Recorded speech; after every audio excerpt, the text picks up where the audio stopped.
Shalom, puji Tuhan, kita ada lagi di hari ini. Mari kita menyambut dengan melandasi, merenungkan firman Tuhan. Kita berdoa, terima kasih Tuhan atas kesempatan ini kami ada bukan karena hebat kuat kami, tapi anugerah-Mu. Biarlah anugerah-Mu yang kami pakai untuk merenungkan firman-Mu. Demi nama Yesus Kristus kami berdoa. Amin.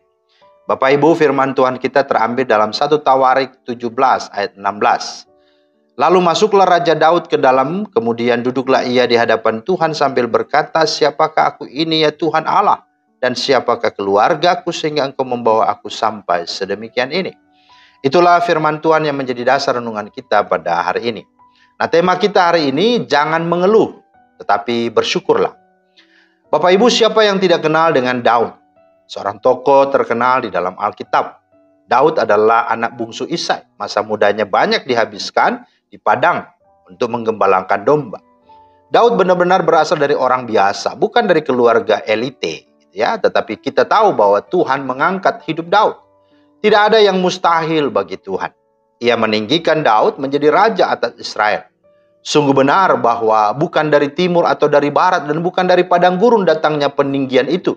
Tetapi Allah adalah hakim, direndahkannya yang satu dan ditinggikannya yang lain.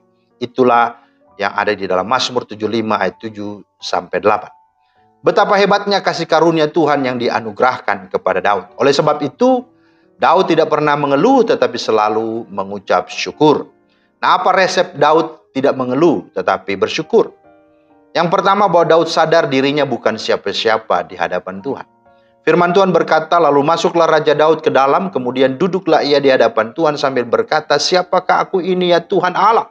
Dan siapakah keluargaku sehingga Engkau membawa aku sampai sedemikian ini? Dan hal ini masih kurang di matamu ya Allah. Dalam nas bacaan kita tadi.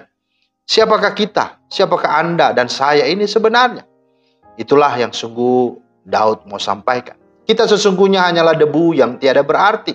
Kita adalah orang-orang berdosa yang patut dimurkai.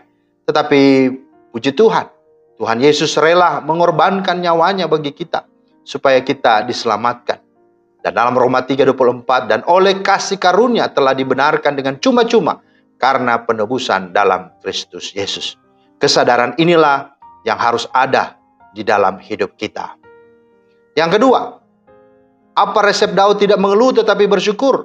Yang kedua, Daud tidak pernah melupakan kebaikan Tuhan. Bukan berarti Daud tidak ada masalah, bukan juga Daud orang hebat dan sempurna, tidak. Tetapi ketika ada masalah dan itu bertubi-tubi menimpanya, Daud selalu alihkan hati dan pandangannya kepada kebaikan Tuhan. Firman Allah berkata, aku hendak mengingat perbuatan-perbuatan Tuhan. Ya, aku hendak mengingat keajaiban-keajaiban-Mu dari zaman purbakala. Mazmur 77:12. Bahkan Mazmur 103 ayat 2 berkata, pujilah Tuhan hai jiwaku dan janganlah lupakan segala kebaikannya. Pertanyaannya, adakah dalam hidup kita yang kita alami selama ini, kita yang bukan dari kebaikan Tuhan? Tentu tidak ada.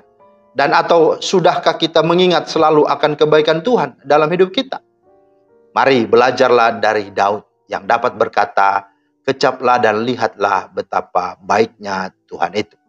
Yang ketiga, apa resep Daud tidak mengeluh tetapi bersyukur? Yang ketiga adalah Daud percaya total sepenuhnya kepada Tuhan.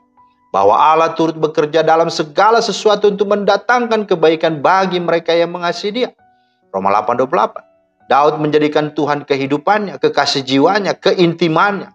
Ini dapat dilihat dari syair-syairnya seperti rusa, rindu sungaimu, demikian jiwaku rindu engkau. Atau lebih baik 1 hari di pelataran daripada 1000 hari di tempat lain. Atau satu hal yang kuminta kepada Tuhan, diam di rumah Tuhan seumur hidupku, menyaksikan kemurahan Tuhan. Kemudian ada ungkapan yang terkenal, Tuhan adalah gembalaku, takkan kekurangan aku, atau takkan ada lagi yang kuingini.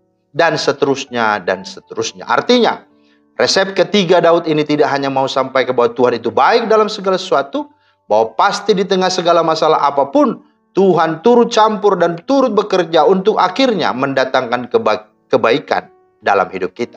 Tetapi resep ketiga ini, Daud hendak berkata pula bahwa sekalipun masalah bertubi-tubi menimpanya, bahkan mungkin tidak ada jawaban sekalipun, tetapi kalau dia ada dengan Tuhan, Tuhan ada juga dengan dia sudah cukup bagi Daud.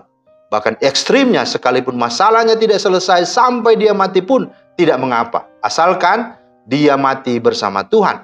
Ini juga diteguhkan oleh Asaf di dalam Mazmur 73:26. Sekalipun dagingku dan hatiku habis lenyap, gunung batuku dan bagianku tetaplah Allah selama-lamanya.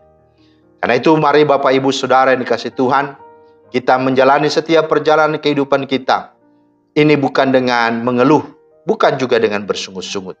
Tetapi marilah kita jalani dengan penuh ucapan syukur, dengan mengandalkan Dia, percaya kepada Dia, bahwa Dia ada, Dia mendatangkan segala yang terbaik dalam hidup kita. Dia tidak pernah salah, tapi Dia juga tidak pernah gagal untuk mewujudkan rancangan yang penuh damai sejahtera dalam hidup kita. Dengan demikian, perjalananmu dan masa depanmu akan dibuat Tuhan berhasil dan beruntung. Tuhan Yesus memberkati. Amin. Terima kasih Tuhan atas firman-Mu. Tolong kami, ajar kami, dan mampukan kami untuk sungguh-sungguh kami hidup untuk bersyukur, bukan mengeluh apalagi bersungut-sungut. Tetapi biarlah iman kami arahkan semuanya dan percaya bahwa Tuhan sungguh adalah Tuhan yang setia, bahkan mendatangkan kebaikan dalam hidup kami. Demi Kristus kami berdoa. Amin. Demikianlah firman Tuhan hari ini, kiranya menjadi berkat. Selamat beraktivitas. Jangan pernah mengeluh, tetapi bersyukurlah. Tuhan Yesus memberkati. Shalom.